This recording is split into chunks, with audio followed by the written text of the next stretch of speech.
परीक्षित क्या सुनना चाहते हैं?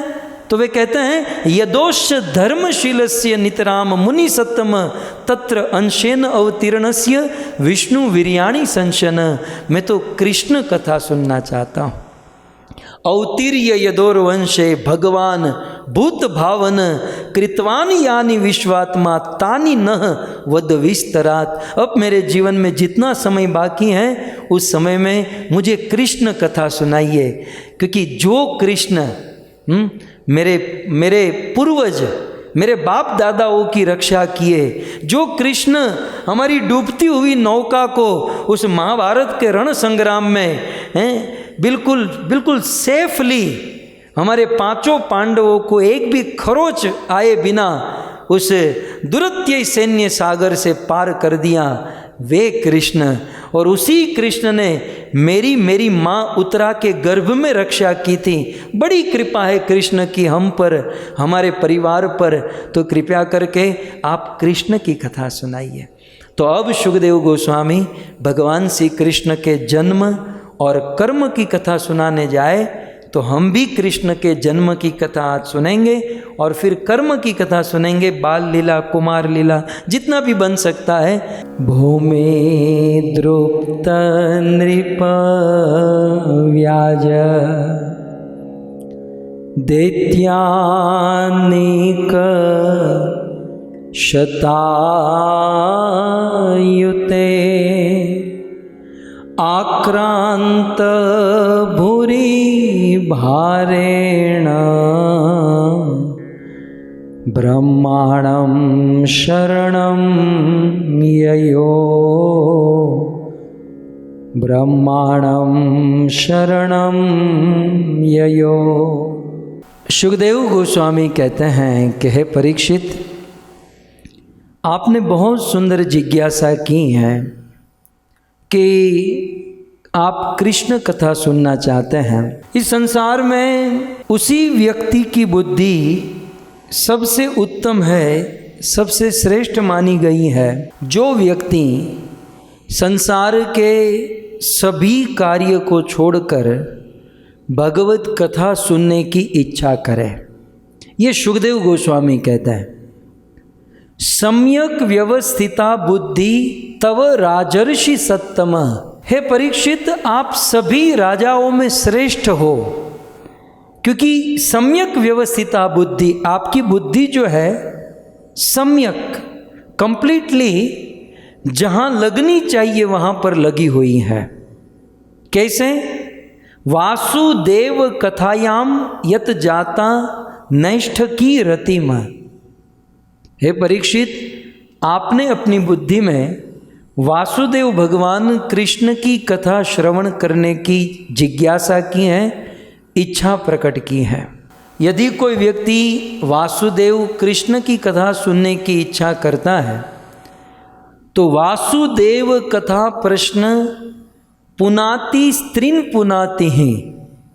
भगवान कृष्ण की कथा 3 प्रकार के लोगों को पवित्र करती है, श्रोतारम, वक्तारम और पृच्छकम।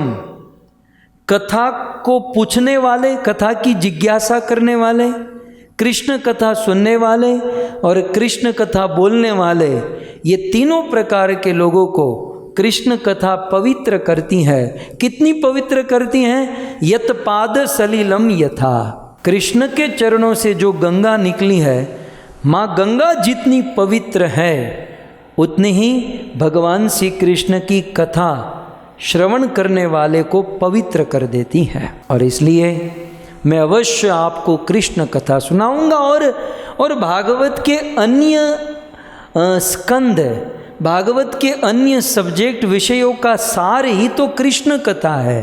अब देखिए, शुकदेव जी चाहते तो प्रारंभ से ही कृष्ण कथा कह सकते थे, लेकिन कृष्ण कथा सुनने के लिए योग्यता चाहिए, कृष्ण कथा सुनने के लिए पात्रता चाहिए।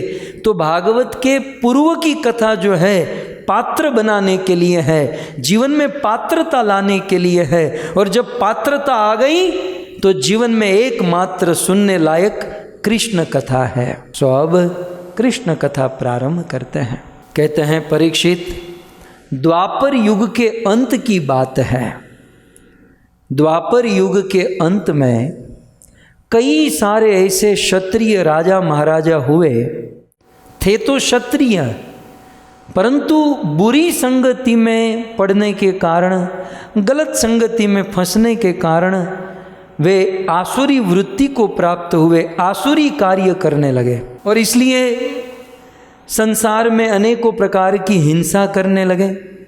साधुओं की साधना बंद कराई, भक्तों की भक्ति बंद कराने लगे, ऋषि मुनियों का यज्ञ बंद कराने लगे और संसार में जीव हिंसा, पशु हिंसा, गौ हत्या, अनेकों प्रकार का आतंक करने लगे। और जब इस प्रकार से धरती पर पाप होने लगा तो सबसे अधिक कष्ट धरती माता को हुआ और इसलिए भूमि द्रुप्त नृप व्याज दैत्यानीक शतायुते आक्रांत भूरी भारेण ब्रह्मांडम शरणम ययो। जब ये पृथ्वी आक्रांत हो गई, इन राजाओं के पापों से आक्रांत कलमला उठी, बहुत दुखी हो गई, तो अपना दुख दूर करने के लिए पृथ्वी ब्रह्मांडम शरणम ययो, ब्रह्मा जी के शरण में गई। क्योंकि इस सृष्टि में सभी देवी देवताओं में ज्येष्ठ, श्रेष्ठ, बुजुर्ग, वरिष्ठ, सीनियर ब्रह्मा जी है। सभी जीवों में प्रथम जीव ब्रह्मा है, इसलिए सृष्टि में जब कोई प्रॉब्लम होती है तो लोग ब्रह्मा के पास जाते हैं। सो देवी पृथ्वी ब्रह्मा जी के पास गई और बात भी सत्य है कि पृथ्वी के लिए ब्रह्मा कौन है? पृथ्वी के लिए ब्रह्मा उनका बेटा है, क्योंकि पृथ्वी के पति भगवान विष्णु है और भगवान विष्णु के पुत्र ब्रह्मा है, तो ब्रह्मा उनका पुत्र हुआ। तो एक माँ जब उनका पति हाजिर नहीं होता है तो माँ अपने बेटे के पास जाती है, तो उसी न्याय से देवी पृथ्वी ब्रह्मा के पास गई। और किस प्रकार गई? सुखदेव जी कहते हैं, गौ भूतवा अश्रु मुखी खिन्ना क्रंदंती करुणम विभो। गाय का रूप धारण करके रोते हुए गदगद स्वर से देवी पृथ्वी ब्रह्मा के पास। अब ब्रह्मा में भी ब्रह्मा जी दो जगह पर रहते हैं। एक तो ब्रह्मलोक में जो ब्रह्मा रहते हैं उसे हिरण्य गर्भ कहते हैं, और ब्रह्मलोक में ब्रह्मा का घर है और ब्रह्मा की भजन स्थली है। और वही ब्रह्मा अपने एक अंश से इस ब्रह्मांड में रहते हैं सुमेरु पर्वत पर, और सुमेरु पर्वत पर जो ब्रह्मा रहते हैं उसे वैराज ब्रह्मा कहते हैं। इस प्रसंग में यह बात श्रीपाद जीव गोस्वामी और विश्वनाथ चक्रवर्ती ठाकुर ने लिखी है कि दो ब्रह्मा है, एक हिरण्यगर्भ ब्रह्मा जो ब्रह्मलोक में रहते हैं और वैराज ब्रह्मा जो सुमेरु पर्वत पर रहते हैं। हिरण्यगर्भ ब्रह्मा ब्रह्मलोक में केवल भजन करते हैं, भक्ति करते हैं, और जब सृष्टि को मेंटेन करना होता है, जब कुछ प्रॉब्लम को सुलटाना होता है, तो वे ब्रह्मा अपने एक अंश से सुमेरु पर्वत पर आते हैं और लोगों का प्रॉब्लम दूर करते हैं। और इसीलिए देवी पृथ्वी वैराज ब्रह्मा के पास गई सुमेरु पर्वत पर। पृथ्वी ने अपना सारा दुख ब्रह्मा जी को सुनाया। ब्रह्मा जी ने पृथ्वी का दुख सुना और निवेदन किया कि देवी, छोटा मोटा दुख होता तो मैं दूर कर देता, लेकिन इतना भारी दुख आपके ऊपर आया है, ये दुख तो मात्र भगवान ही दूर कर सकते हैं। लेकिन आप चिंता मत करो, मैं आपको भगवान के पास लेकर जाऊंगा। कहते हैं ब्रह्मा जी ने अनेक देवी देवताओं को बुलाया, शिव नारद आदि को बुलाया, और देवी पृथ्वी और सबको साथ में लेकर ब्रह्मा जी क्षीर सागर के तट पर गए, क्योंकि जब किसी से कुछ मांगना होता है तो उनके पास जाना पड़ता है। तो सब क्षीर सागर के तट पर गए और पुरुष सूक्त नामक स्तुति करने लगे। सुंदर देवी देवताओं ने कीर्तन किया, और आप सब जानते हैं कि जहाँ कीर्तन होता है वहाँ भगवान प्रकट हो जाते हैं। तो इन ब्रह्मा आदि देवताओं के कीर्तन करने पर गिरम समाधो गगने समीरिता, सुखदेव जी कहते हैं कि भगवान की आकाशवाणी होने लगी, भगवान की आवाज़ आई। और आवाज़ कैसी थी गिरम समाधो गगने समीरिता, गगन को गुंजाने वाली आवाज, गंभीर आवाज, भयंकर आवाज, भगवान की आवाज प्रकट हुई, ब्रह्मा जी ने सुनी। ब्रह्मा जी, भगवान कहते हैं कि ब्रह्मा जी, आप जिस कार्य के लिए यहां पर आए हो, यह कार्य और यह उद्देश्य परम ईश्वर बजेंद्र नंदन श्याम सुंदर कृष्ण पहले से ही जानते हैं। आप जिस उद्देश्य से यहां पर आए हो तो भगवान पहले से ही जानते हैं, और इसलिए स्वयं भगवान इस धरती पर बहुत जल्द प्रकट होने वाले हैं। कहाँ प्रकट होने वाले हैं? बिल्कुल क्लियर बताया, वसुदेव गृहे साक्षात। वसुदेव के घर पर साक्षात भगवान प्रकट होंगे, और उस वे भगवान बहुत सुंदर लीला करेंगे, और उस लीला में हेल्प करने के लिए आप सभी देवताओं को पृथ्वी पर भेजो, ताकि गोप ग्वाल सखा गैया आदि का रूप लेकर भगवान कृष्ण को उनकी लीला में मदद करें। तो इस प्रकार से भगवान ने कहा, और आप चिंता मत करो, आप सब अपने अपने स्थान पर वापस लौट जाओ। स्वयं भगवान आएंगे, पृथ्वी का भार दूर करेंगे, धर्म की स्थापना करेंगे, आप सबको आनंद देंगे। ब्रह्मा जी ने यह सारी बात देवताओं को और पृथ्वी देवी को सुनाई, सांत्वना दी और सबको वापस भेज दिया। सारे देवी देवता भगवान के आने की राह देखने लगे कि कब भगवान आएंगे, कब भगवान आएंगे। दूसरी ओर सुखदेव जी यह कथा धरती पर लेकर आते हैं। अब तक तो आकाश में चल रहा था, अब इस कथा को धरती पर ले आते हैं, वहाँ पर जहाँ पर एक बहुत सुंदर विवाह होने जा रहा है।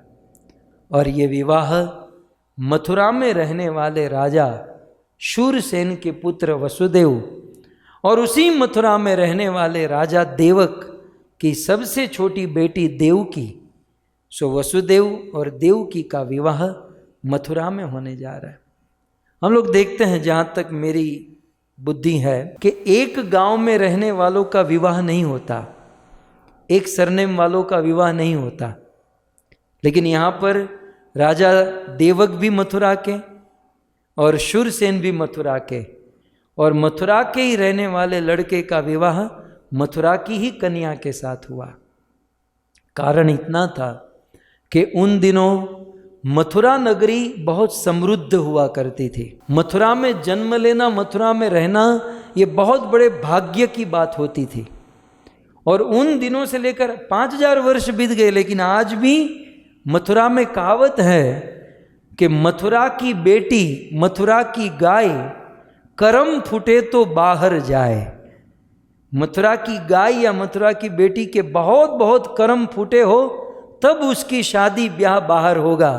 बाकी मथुरा वाले का विवाह मथुरा में ही होता है, क्योंकि समृद्ध नगरी है। मथुरा की सबसे बड़ी महिमा, मथुरा भगवान यत्र नित्यम सन्निहितो हरि।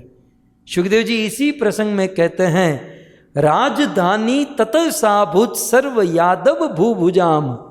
ये हम लोग आने वाले दिनों में सुनेंगे, मथुरा क्या चीज है। यादवों ने पूरी दुनिया में यात्रा की और पूरी दुनिया में अपनी राजधानी उन्होंने मथुरा में स्थापित की। आप सोचो, उन दिनों पूरी दुनिया में सबसे उत्तम राज्य एकमात्र मथुरा हुआ करता था, इसलिए यादवों ने मथुरा को अपनी राजधानी घोषित कर दी। सो राजधानी ततः साभूत सर्व यादव भूभुजाम, समस्त यादवों की राजधानी थी। और मथुरा की सबसे बड़ी महिमा, भगवान सन्निहितो हरि है। भगवान हरि, भगवान श्री कृष्ण मथुरा को छोड़कर कभी बाहर नहीं जाते, यानी मथुरा मंडल को छोड़कर, ब्रज मंडल को छोड़कर कभी बाहर नहीं जाते। तो ऐसी मथुरा धन्य है, और इसी मथुरा में देवकी और वसुदेव का विवाह हो रहा है। 15 दिन तक वसुदेव जी की बारात राजा देवक के वहाँ रही। अब बारात को जब लौटाने का अवसर आया, ढोल नगाड़े पखावत शहनाई तुर हुई, अनेकों प्रकार के बाजे बज रहे हैं, मंगल गीत गाए जा रहे हैं, और राजा देवक अपनी बेटी को विदा कर रहे हैं। विदा करते समय अपनी बेटी को बहुत सुंदर सुंदर भेंट दे रहे हैं। कहते हैं 500 हाथी, 1500 घोड़े, 1800 रथ, अनेकों प्रकार की वस्तु ये राजा देवक ने अपनी बेटी को भेंट में प्रदान की। और उन सभी वस्तुओं के बीच में वसुदेव जी का रथ खड़ा है। वसुदेव जी रथ पर बैठे, देवकी रथ पर बैठी। उस समय देवकी का कजिन, चचेरा भाई, जिसका नाम था कंस, अपनी बहन को विदा करते समय कंस को बड़ा प्रेम उमड़ा और कंस स्वयं वसुदेव जी के रथ को चलाने लगा। अब कंस यदि रथ को चलाए तो भारी प्रॉब्लम हो जाए। देवलोक में खलबली मची, सारे देवता एकत्रित हुए, आकाशवाणी कर दिए और कंस को कहते हैं, अरे दुष्ट मूर्ख, तू जिसका रथ चलाने जा रहा है, जिस देव की वसुदेव का रथ चलाने जा रहा है, उसकी 8वीं संतान तेरे मृत्यु का कारण बनेगी। जब कंस ने यह सुना, कंस ने घोड़े की लगाम छोड़ दी और एक हाथ से देवकी के पकड़े बाल और दूसरे हाथ से म्यान से तलवार खींचा और देवकी के धड़ से मस्तक को काटने ही जा रहा था। अब देखो, एक पल में देवकी से प्रेम करते हुए रथ चलाने गया और दूसरे ही पल में उसी देवकी का मस्तक काटने गया। सुखदेव जी कहते हैं, असुरों के प्रेम का कोई भरोसा नहीं है। इस दुनिया में असुरों के प्रेम का भरोसा मत कीजिएगा। प्रेम करने लायक केवल 2 ही हैं। प्रेम करने लायक इस धरती पर 2 ही लोग हैं। हेतु रहित जग जुग उपकारी, तुम तुम्हार सेवक असुरारी। प्रेम करने लायक भगवान और भगवान के शुद्ध भक्त संत, ये प्रेम करने लायक है। बाकी तो केवल स्वार्थ का संबंध है। जब तक स्वार्थ है तब तक प्रेम है। सो कंस देवकी का बाल पकड़ा और धड़ से मस्तक अलग। और जैसे ही कंस मारने गया, वसुदेव जी ने कंस को रोक लिया। वसुदेव जी ने देखा, किसी व्यक्ति को समझाने के लिए 4 नीति होती हैं, शाम, दाम, दंड और भेद। दंड और दाम तो दिया नहीं जा सकता, भेद और शाम नीति से वसुदेव जी ने बहुत सुंदर प्रवचन किया। भागवत में बहुत सारी बातें हैं, लेकिन अंत में वसुदेव जी कहते हैं कि इसमें देवकी का क्या दोष। आपकी बहन है, ऊपर से उनकी शादी का दिन है, आप इतने बड़े राजा हो, किसी स्त्री को मारना, ऊपर से आपकी बहन को मारना, ऊपर से शादी के दिन मारना, ये कोई वीरता नहीं, ये कायरता है महाराज। और 30 पर भी यदि आपको चिंता है तो मैं वसुदेव वादा करता हूँ कि देवकी के गर्भ से जितने भी बालक जन्म लेंगे, जन्म लेते ही मैं आपको सौंप दूंगा, लेकिन आप देवकी को छोड़ दीजिए। बेचारे देवकी का क्या दोष। कंस जानता था कि वसुदेव जी कभी झूठ नहीं बोलते। कंस ने कहा ठीक है, रथ से उतर गया। वसुदेव जी रथ लेकर चले गए और ठीक 1 साल के बाद देवकी के गर्भ से प्रथम बालक का जन्म हुआ।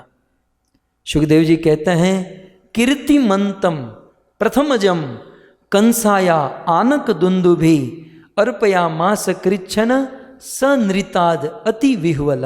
कीर्तिमान नाम के एक पुत्र का जन्म हुआ। जन्म होते ही वसुदेव जी अपने वचन के अनुसार कंस के पास लेकर आए।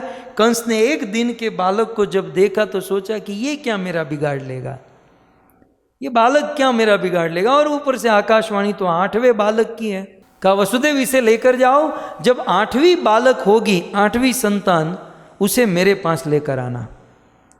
जब कंस ने भेज दिया, फिर से देवलोक में खलबली मची, सारे देवता एकत्रित। क्या करे, देवताओं ने नारद मुनि को भेजा। अब नारद तो भगवान के मनो अवतार, भगवान के मन की इच्छा पूर्ण करने वाले नारद कंस के पास आए। अब कंस ने नारद को प्रणाम किया। नारद तो बड़े हैं, देवता भी उतना आदर करते हैं और असुर भी उतना ही आदर करते हैं। कंस ने प्रणाम किया। नारद ने कहा प्रणाम क्या कर रहा है, तेरे जैसा मूर्ख मैंने आज तक दुनिया में नहीं देखा। कंस ने कहा महाराज, आज मैंने किसी को जीवन दान दिया है और आप मुझे मूर्ख कह रहे हैं। बोले इसीलिए मैं तेरे पास आया हूं, तूने उस बालक को क्यों छोड़ दिया। कंस ने कहा महाराज, छोटा सा बालक क्या बिगाड़ लेगा, और वो भी पहला बालक था। आकाशवाणी तो 8वें बालक की हुई है। नारद जी कहते हैं वो तेरा बाप विष्णु है, वो विष्णु है, विष्णु। वो खंबा तोड़कर प्रकट हो सकता है, आकाश से, पाताल से, खंबे से, कहीं से भी आ सकता है। तो क्या वो तेरा नंबर ध्यान में रखेगा कि पहला आना, दूसरा आना, तीसरा आना? और तू अभी भी 8 नंबर के चक्कर में ही पड़ा है। तो बता इसमें से 8वीं उंगली कौन सी है? कंस यहां से गिनता है तो ये 8वीं होती है, यहां से गिनता है तो ये 8वीं होती है।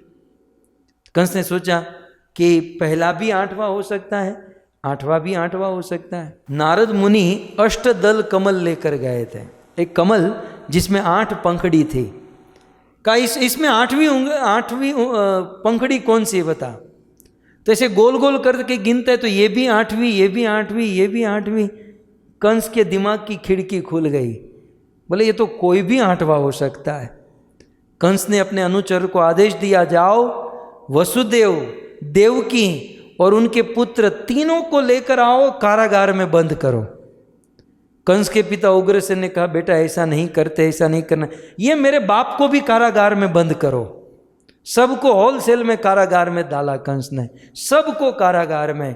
और अब उस प्रथम बालक को कंस ने अपने हाथ में उठाया और उस क्रूर कंस ने उस प्रथम बालक के पांव को पकड़ा और उस कारागार में एक बहुत बड़ा पत्थर था। आज भी मैं आपको दिखाऊंगा जब हम परिक्रमा करेंगे।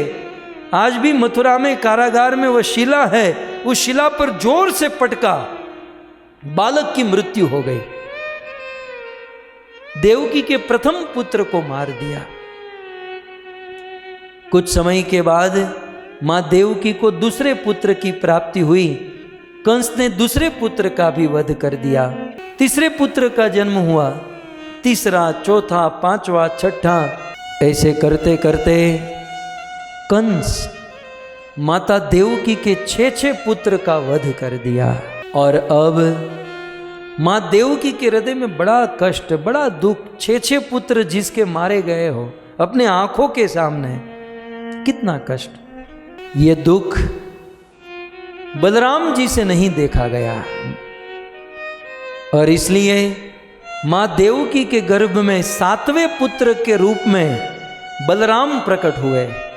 शुकदेव ने ऐलान किया, सप्तमो वैष्णवम धामम यमंतम प्रचक्षते गर्भो बभूव देवक्य हर्ष शोक विवर्धनम। 7वें पुत्र के रूप में बलराम जी आए, और जैसे ही गर्भ में आए मां देवकी के हर्ष और शोक दोनों बढ़ने लगे।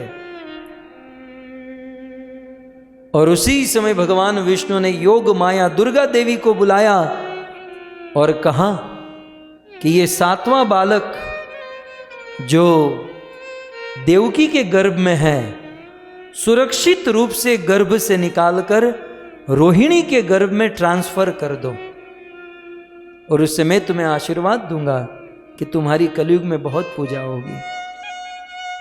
जैसे कहा देवी ने वैसे ही किया। सुबह उठकर देवकी देखती है तो 7वां गर्भ भी नहीं रहा। 6 गर्भ तो कंस मारा, लेकिन 7वां कहां चला गया कोई नहीं जान पाया। देवकी के हृदय में बड़ा कष्ट, देवकी के हृदय में बड़ा दुख। लेकिन एक बात समझने जैसी है, देवकी के जीवन में, वसुदेव के जीवन में जितना दुख बढ़ता गया, उनकी भक्ति और बढ़ती गई। हमारा उल्टा है, हमारे जीवन में जब दुख बढ़ता है तो भक्ति कम हो जाती है, लेकिन यहां तो दुख जितना बढ़ता गया उतनी भक्ति बढ़ती गई, उतनी भक्ति बढ़ती गई। क्योंकि ये प्रेम का मार्ग जो है, इसमें यह नहीं देखा जाता कि हमारे जीवन में सुख है या दुख है, प्रेम प्रेम होता है। भिखारी यदि मान की आशा रखे तो ये कभी हो नहीं सकता। कामी व्यक्ति यदि सद्गति की आशा रखे कि मुझे सद्गति मिलेगी, कभी हो नहीं सकता। व्यसन करने वाला व्यक्ति निरोग की आशा रखे कि मैं कभी रोगी नहीं होऊंगा, तो ये कभी हो नहीं सकता। और प्रेमी यदि सुखी होने की आशा रखे, कभी हो नहीं सकता। और इसीलिए तो गोपी को कहना पड़ा, जो मैं ऐसा जानती प्रेम किए दुख होई। जो मैं ऐसा जानती प्रेम किए दुख होई, तो नगर ढंढेरा पीटती प्रेम न कीजे कोई। नगर ढंढेरा पीटती प्रेम न कीजे कोई। ये प्रेम गली ऐसी टेढ़ी है, यहाँ तो जितना सुख है उतना दुख भी है। लेकिन भक्त चाहे कितना भी दुखी हो, भगवान के प्रति प्रेम कम नहीं, उल्टे प्रेम बढ़ाने लगता है। भगवान भी सोच में पड़ गए कि आखिर देवकी और वसुदेव किस माटी के बने हुए हैं। 6 पुत्र आंखों के सामने मर गए, 7वां अदृश्य हो गया, फिर भी मुझसे इतना प्रेम, मेरी इतनी भक्ति। भगवान का सिंहासन हिल गया। भगवान आज भक्तों धरती पर जो होता है ना, उसे धरती कंप कहते हैं, और वैकुंठ में जो होता है ना, उसे वैकुंठ कंप कहते हैं। आज वैकुंठ कांपने लगा, वैकुंठ हिलने लगा, क्योंकि भगवान सोच में पड़ गए कि मेरे भक्त इतना सहन करते हैं, इतनी सहन शक्ति। तब भगवान ने निर्णय लिया कि अब मुझे जाना होगा, अब मुझे जाना होगा। उनकी परीक्षा होती है, लेकिन भक्त जब परीक्षा में पास होता है, तुरंत भगवान प्रकट होते हैं। सुखदेव गोस्वामी कहते हैं, सा देव की जगन निवास निवास भूता नितराम न रेजे। जगत निवास, जगत के आधार भगवान अपने धाम से धरती पर सर्वप्रथम वसुदेव के मन में आए, और वसुदेव के मन से देवकी के मन में गए, और देवकी के मन से देवकी के हार्ट में, हृदय गर्भ में भगवान आए। और जैसे ही भगवान देवकी के हृदय में आ गए, गर्भ में आए, देवकी का शोक दूर हो गया, देवकी के शरीर का तेज बढ़ गया। देवकी इतनी प्रसन्न हो गई, मां देवकी के शरीर से इतना प्रकाश पुंज निकलने लगा। कंस के कारागार में घना अंधकार था, वो सारा अंधकार दूर हो गया। ऐसा कहते हैं कि कंस एक बार देवकी को देखने आया, तो देवकी के शरीर से इतना प्रकाश कि कंस की आंखें बंद हो गई। कोई ऐसे बैठा और अचानक सा कई हाई वोल्टेज लाइट फोकस शुरू हो जाए और आंखें बंद हो जाए, कंस की आंखें बंद हो गई।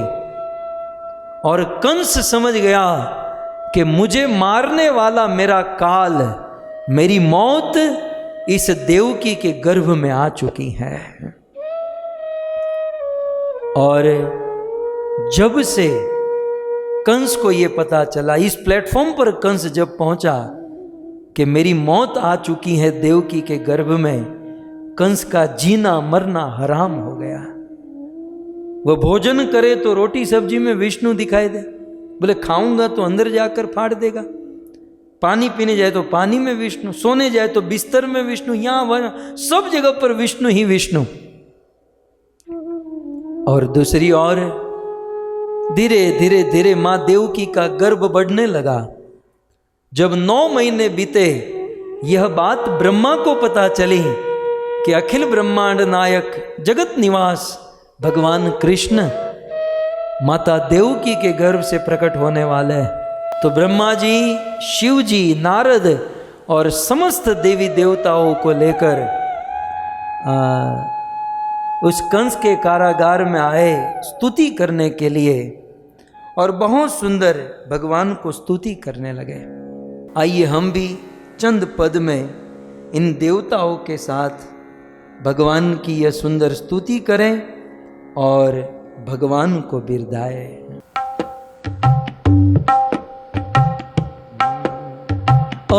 स्तुति करहि नाग मुनि देवा,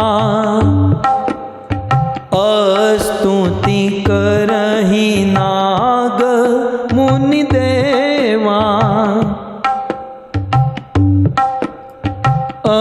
स्तुति करहि नाग मुनि देवा, स्तुति करहि नाग मुनि देव। जय कृष्ण अनादि अनंत विभो, परमानंद रूप अनूप प्रभो। अवलोकिस शोकित प्रणत जनम, धरि वेश विशेष कलेश हनम। जय सत्यमयं जप ज्ञानमयं, तप योग विराग सुध्यानमयं। धर्मादि सुकृत्य सुनेममयं, नित नौमि सुभाव सुप्रेममयम्। स्तुति करहि नाग मुनि देवा, स्तुति करहि नाग मुनि देवा। जय काश आकाश विकास ही है, परमेव परम अवकाश ही है। निविशेष ही शेष ही शेष ही है, नित नौमि परम सविशेष ही है। परिभाषक सर्व सुशासक है, अतुलियम परम प्रकाशक है। सब श्राम विराम ललाम ही है, नित नौमि परम अभिराम ही है। स्तुति करहि नाग मुनि देवा, स्तुति करहि नाग मुनि देवा। जय कालहु काल सुकाल परम, सुर अंग समूह ही बालवरम। लावण्य ललित महु महोदिम, नित नौमि प्रमूल ही परम निधिम। स्तुति करहि नाग मुनि देवा, स्तुति करहि नाग मुनि देवा। गोतीत अकथ्य अगम्य जनम, परिपूर्ण परात्पर परम भजम। परिबोधयतारत स्वारत है, नित नौमि परम परमारत है। स्तुति करहि नाग मुनि देवा, स्तुति करहि नाग। जय अति गोलोक सुदाम पतिम, सदजन मनरंजन परम गतिम। रसरूप स्वरस राधा रमणम, नित नौमि त्रितापहि भव समनम। स्तुति करहि नाग मुनि देवा, स्तुति करहि नाग मुनि देवा। धरि रूप अनेक ही पूर्वजता, अभिरक्षि त्रिलोक ही हरि व्यता। पुनि हम दुख जाल कराल परे, अभिरक्षु प्रणत पहि पाहि हरे। स्तुति करहि नाग मुनि देवा, स्तुति करहि नाग मुनि देवा। चाहत मुनि संता कमला कंता, बलवल संता बलवंता। क्षत्रि ब्रज धारण धर्म सुजारण, वंशी धारण जन तारण। कई कई के कारण नाद विभारण, असुर विदारण बदबारण। भव सिंधु तारण जनीय विचारण, भारुतारण भगवंता। भारुतारण भगवंता, भारुतारण भगवंता।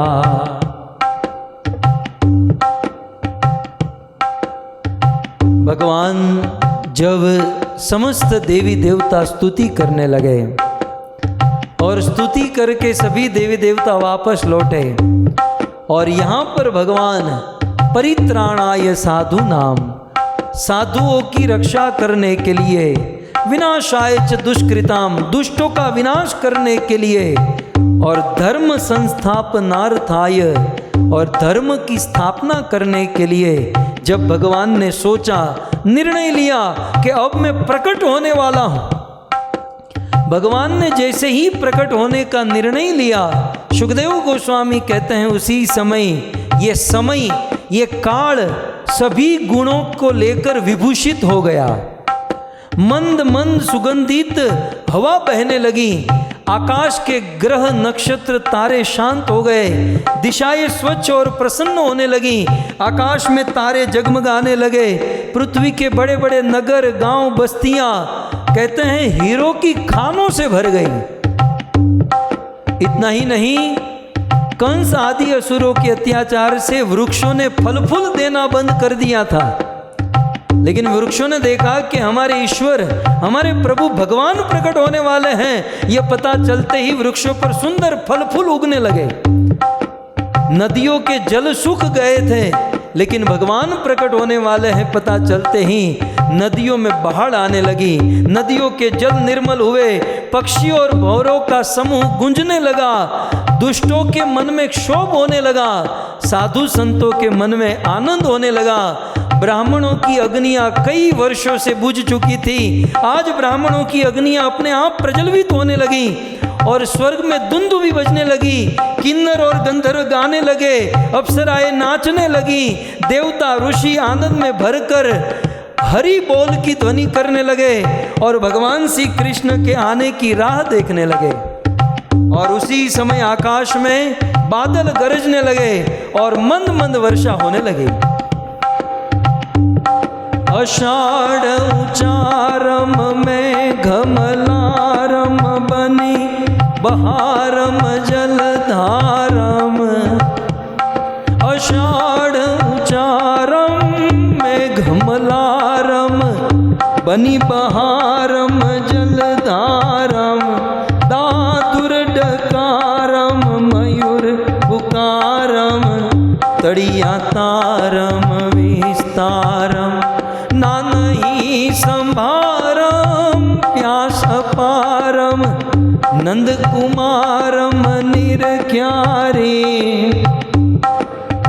एक हो राधे प्यारी ने हूँ बलिहारी, गोकुल यावो गिरिधारी रे जी जी, गोकुल यावो गिरिधारी।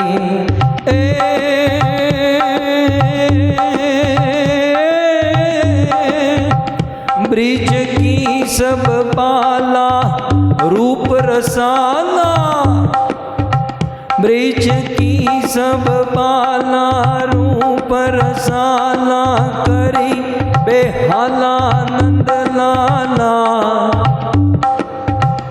लागी तन ज्वाला विपत विशाला, दिन दयाला नंद लाला, आए नहीं आला कृष्ण कृपाला ने, बंसी वाला बनवारी, कामण सुखकारी मित्र मुरारी, गए विसारी गिरिधारी रे जी जी, गए विसारी गिरिधारी। कहते हैं उसी समय सारे देवी देवता अपने अपने स्थान पर लौट गए और उसी समय रात के 8 मुहूर्त निकल गए। 8वां मुहूर्त प्रारंभ हुआ। सुखदेव जी ऐलान करते हैं, भाद्र मास कृष्ण पक्ष अष्टमी तिथि, रोहिणी नक्षत्र, हर्षण योग, वृष लग्न, बुधवार के दिन ठीक रात को 12 बजे, जैसे बड़े बड़े पर्वतों के पीछे से सूर्य प्रकट होता है, जैसे अंधेरी रातों में पूर्ण कला से युक्त चंद्रमा प्रकट होता है, जैसे सिंहनी के गर्भ से सिंह जन्म लेता है, वैसे ही कंस के कारागार में देवकी के हृदय गर्भ से भगवान कृष्ण प्रकट हो गए। सारे देवता आकाश में प्रकट हुए, पुष्पों की वृष्टि करने लगे, जय जयकार होने लगी। श्री कृष्ण चंद्र भगवान की, श्री कृष्ण चंद्र भगवान की, श्री कृष्ण चंद्र भगवान की।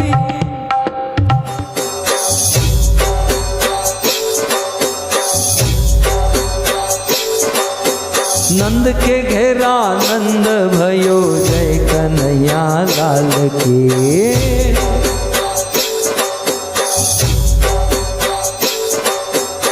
हाथी दिया घोड़ा दिया और दिया पालकी हो। हाथी दिया घोड़ा दिया और दिया पालकी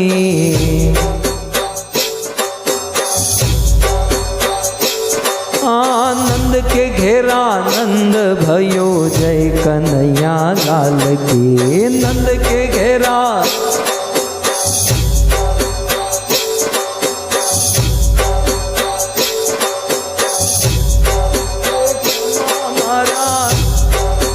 खमा मारा नंद जी नलाल मोरली क्या देव गाड़ी।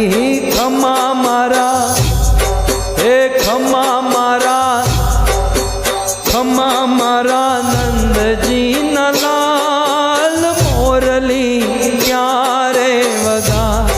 हे गोपियों दौड़ी दौड़ी जाय मोरली क्या रे वगा। गोपियों दौड़ी दौड़ी जाय मोरली क्या रे। हे खमा मारा नंद जी नलाल मोरली क्या रे वगा।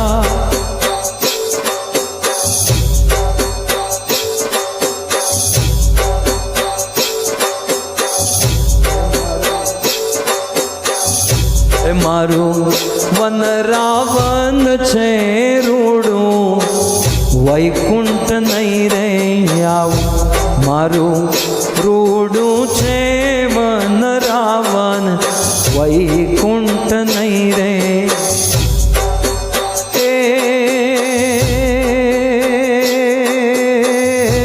नहीं है नहीं है नहीं आवू हो नंद जी ना लाल रे वैकुंठ नहीं रे आव। मारू वन रावण जो न रूडू वैकुंठ नहीं रे आव। मारू रूडू छे वन रावण वैकुंठ नहीं रे आव। बेसीने रेवू मारे डग डग जोवू।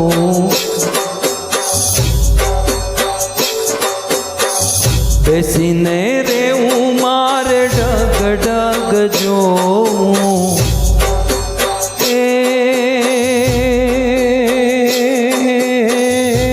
नहीं खाऊ ने नहीं मारे पीऊ नंद जी ना लाल रे वैकुंठ नहीं रे आव। मारू वन रावण जो न रूडू वैकुंठ नहीं रे आव। मारू रूडू छे वन रावण वैकुंठ नहीं रे आव।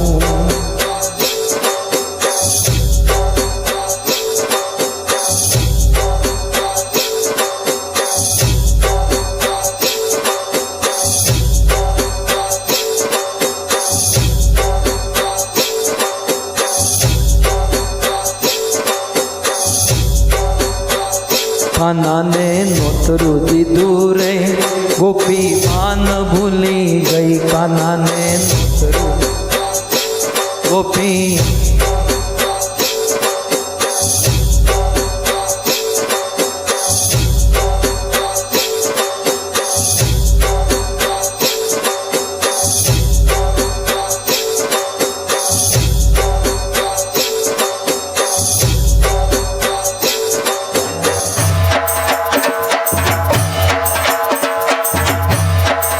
हे गोकुल माँ आज दिवाली।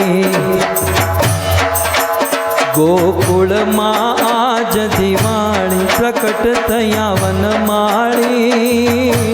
प्रकट थया वनमाली गोकुल माँ हो आवजे। घर घर ती गोपियों आवी। घर घर ती गोपियों आवी मन गमता साज सजावी। मन गमता साज सजा बालाजीना गुण गावे, बालाजीना गुण गावे गोकुल मां। गोकुल मां आज दिवाળી, गोकुल मां आज दिवाળી, प्रकट थया वनमाળી, प्रकट थया वनमाળી गोकुल मां।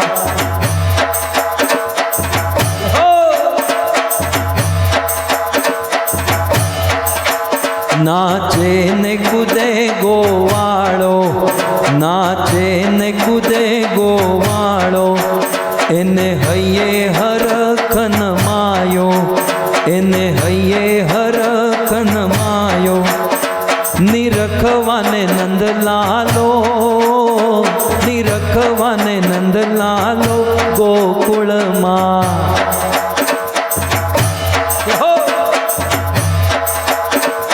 अबिल गुलाल उड़ाड़े, ये अबिल गुलाल उड़ाड़े, माँ रगड़े मही छलकावे, माँ रगड़े मही छलकावे। गोरस रस रे लावे, गोरस रस रे लावे गोकुल मां। हलो हलो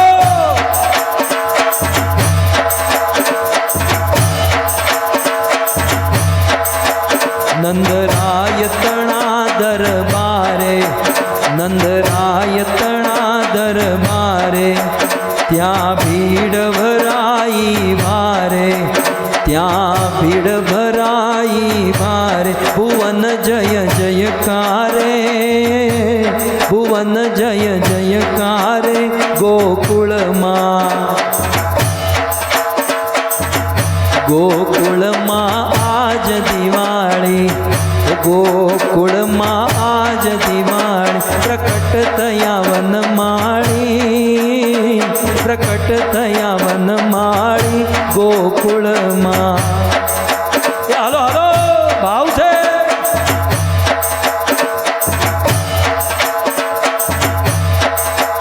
पारणिये विश्व विहारी, पारणिये विश्व विहारी, झुलावे जशोदा माड़ी, झुलावे जशोदा माड़ी। गोविंदमयी बलिहारी, गोविंदमयी बलिहारी गोकुल मां। चलो हलो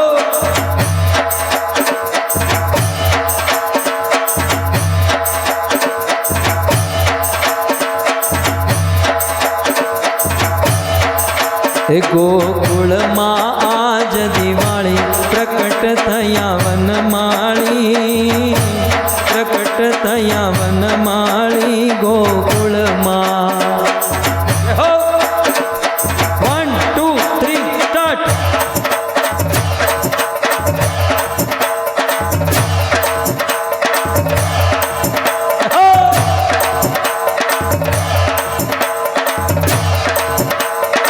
घमर घमर मारू वलोणु गाजे श्याम, आवीने मारी मटकी फोड़े। घमर घमर मारू वलोणु गाजे श्याम, आवीने मारी मटकी फोड़े। ए 4-5 गोवाळ टोळे वळीने, 4-5 गोवाळ टोळे वळीने, एक बीजाने कांधे चढ़ीने। मटुकी मां मोरली मारे मारो कान श्याम, आवीने मारी मटकी फोड़े। मटुकी मां मोरली मारे मारो कान श्याम, आवीने मारी मटकी फोड़े। घमर घमर मारू वलोणु गाजे श्याम, आवीने मारी मटकी फोड़े।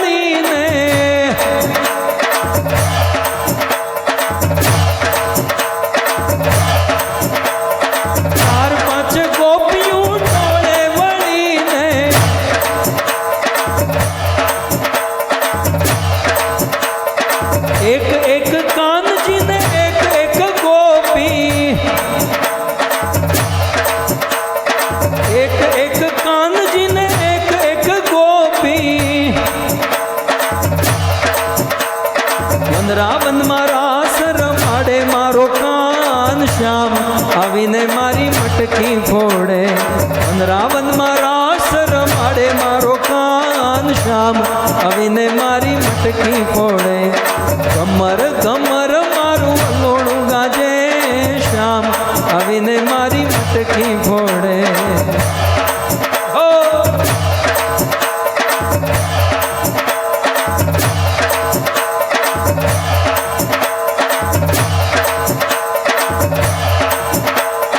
गोविंद बोलो हरि गोपाल बोलो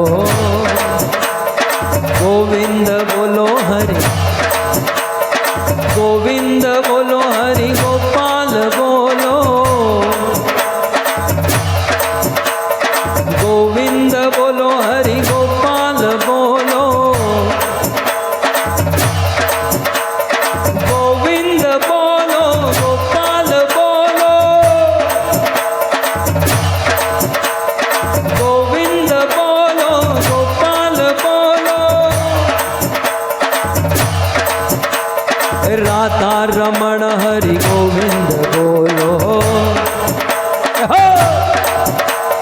राधा रमण हरि गोविंद बोलो हरे कृष्णा कृष्णा कृष्णा हरे हरे हरे राम राम राम हरे हरे हरे कृष्णा कृष्णा कृष्णा हरे हरे हरे राम राम राम हरे कृष्णा कृष्णा कृष्णा हरे हरे हरे राम राम राम हरे हरे हरे कृष्णा कृष्णा हरे हरे हरे राम राम जय जय प्रभुपाद प्रभुपाद प्रभुपाद प्रभुपाद जय जय प्रभुपाद प्रभुपाद प्रभुपाद निताय गौर हरि बोल हरि बोल हरि बोल हरि बोल निताय गौर हरि बोल हरि बोल हरि बोल हरि बोल युग धर्म हरि नाम संकीर्तन की श्री कृष्णचंद्र भगवान की कृष्ण जन्म महामहोत्सव की श्रील प्रभुपाद की निताय गौर प्रेमानंद। तो आज भगवान श्री कृष्ण की आप सभी भक्तों को कृष्ण जन्म की बधाई हो, कृष्ण जन्म की बधाई हो।